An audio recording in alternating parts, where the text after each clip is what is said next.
నమస్తే. 96 ఏళ్ల నిరీక్షణ. బస్సులో ఆ 10 నిమిషాలు ఏం జరిగింది? ఓ 96 ఏళ్ల పెద్దాయన దశాబ్దాల పాటు ఒకే ఒక్కరి కోసం ఎదురు చూశాడు. కనీసం దూరం నుంచైనా ఆయన్ని ఒక్కసారి చూస్తే చాలు అనుకున్నాడు. కానీ ఊహించని విధంగా ఏకంగా ఆయన పక్కనే కూర్చునే అవకాశం వచ్చింది. ఈయన పేరు సత్యనారాయణ. వయసు 96 ఏళ్లు. పశ్చిమ గోదావరి జిల్లా కామధేనువు లంక గ్రామంలో ఒక చిన్న గుడిసెలో నివాసం. ఈ పెద్ద ఆయనకు ఉన్న ఒకే ఒక్క కోరిక తన జీవిత కాలంలో సీఎం చంద్రబాబు నాయుడిని ఒక్కసారైనా కళ్ళారా చూడాలని.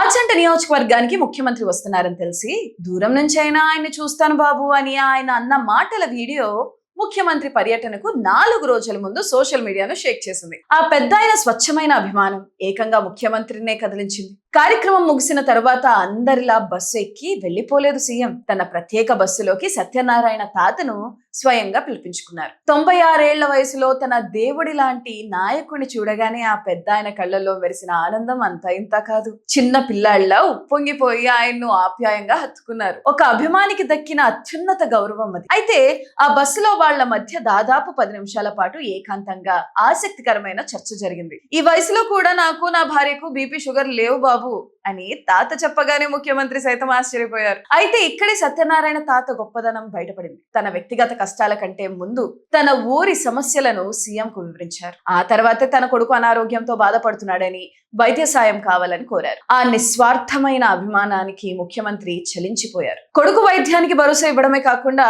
గుడిసెలో ఉంటున్న సత్యనారాయణ తాతకు వెంటనే ఒక పక్కా ఇల్లు కట్టించి ఇవ్వాలని అక్కడే ఉన్న జిల్లా కలెక్టర్ను ఆదేశించారు సీఎం. అధికారంలో చాలా మంది ఉంటారు, కానీ ఇలా ప్రజల భావోద్వేగాలను అర్థం చేసుకునే నాయకులు చాలా అరుదుగా ఉంటారు. ఇది కేవలం ఒక రాజకీయ కోణంలో చూసే సంఘటన కాదు. మనుషుల మధ్య, ఒక నాయకుడు అభిమాని మధ్య ఉండే స్వచ్ఛమైన బంధానికి సజీవ సాక్ష్యం.